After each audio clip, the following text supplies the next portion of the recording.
As I said, we are no longer confined only to metals.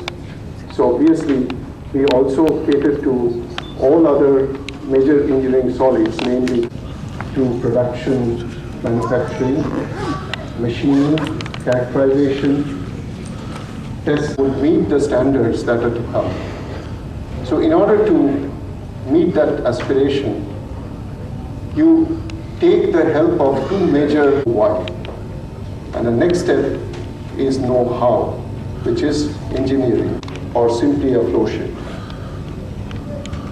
IIM always has catered to this seamless translation of fundamental knowledge into transfers to the R&D laboratories, where it gets shown or demonstrated in the bench scale or pilot scale through certain value additions called inventions, and eventually finds its way to the industry through value additions called innovations. So discovery to invention to innovation is a continuous and closed loop. And eventually all these three happens because the society is sitting at the center of the triangle always demands even better. We all are aware that the cell phone that we carry today, we tend to believe is probably the most intelligent device in the world. No one knows that after 6 months, what will be the fate of the same device. Structure. And 1971, we decided to change that pattern. And since then, we have two plans, the core disciplines and the electives.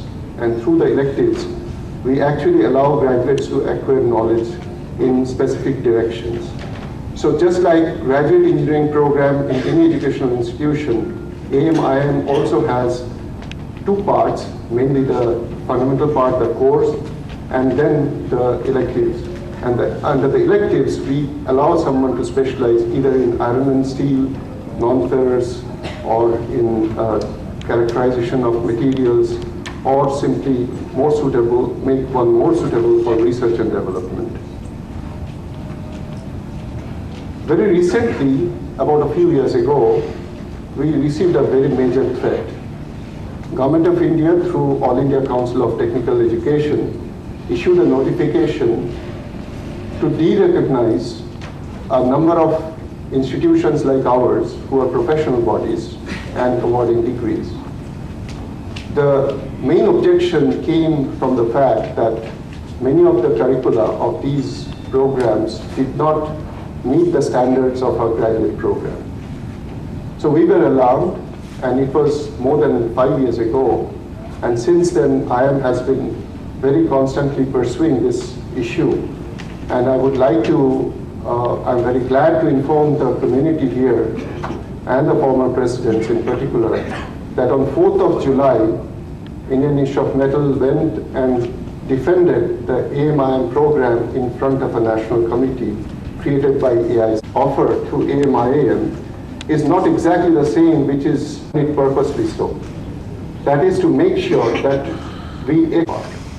that means we make our graduates more capable of serving the industry. Certain weaknesses, we are aware of them, and we are trying to correct them in course of time. I'm indeed grateful, and I will be to Dr. Irani, who is certainly the senior most former president in this pack here. And we wanted to also have Professor P. Rama Rao, who is known by the one and all in this country in the field of academia. But incidentally, his elder sister is not so well, and he had to go to his native place to attend the committee.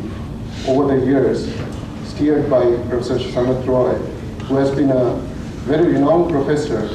He was the first controller of examination during the period 1961 to 65, even though first edition.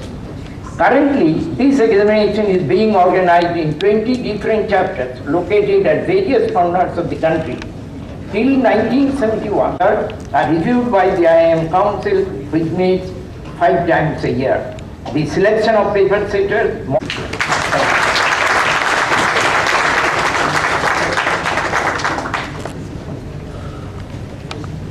Thank you, Professor S.K. Roy.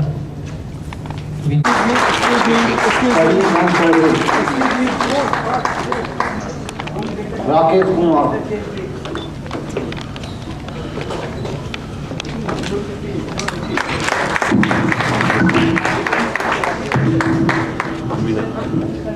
Saptarishi Chakraborty,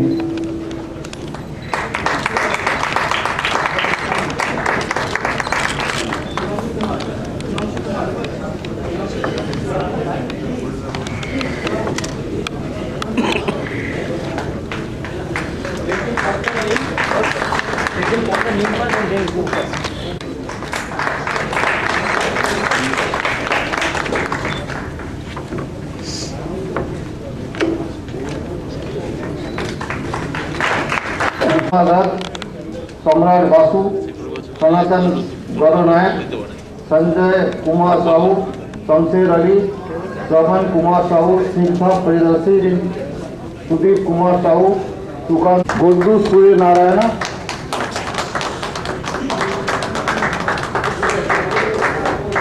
Kavita Jain Joglekar. I pledge to hold the dignity of myself. I pledge to utilize my knowledge in the Indian Institute of Metals, ladies and gentlemen. My heartiest congratulations and success in their future careers. Being the oldest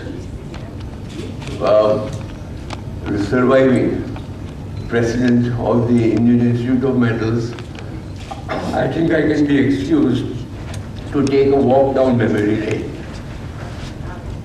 This institute was founded, as you heard, almost immediately after independence, in a good quality institute in India, which imparted metallurgical knowledge, and that was the BHU in Benares. Also at that time, in the late 40s and early 70s, early 50s, there was only one major metallurgical company which offered employment to all those who had metallurgical education, and that was the Tata Iron and Steel Company in Jamshedpur. So it was but natural that a group of persons who aspired to be metallurgists were trained in Benares, and almost all of them later on, after they got their degree, migrated to Jamshedpur. Those who getting degrees enthused, but those who employ them are also satisfied that the institute is doing something, and all its members. So congratulations to all of you who have today been recognized, though you may. And the Indian Society for Non-Destructive Testing. Jadavpur University, Kolkata conferred the DLIT on consulting and knowledge sharing in the field of metallurgy and material science has been noteworthy. I hope that diverse activities of this institute will contribute to further to enrich itself.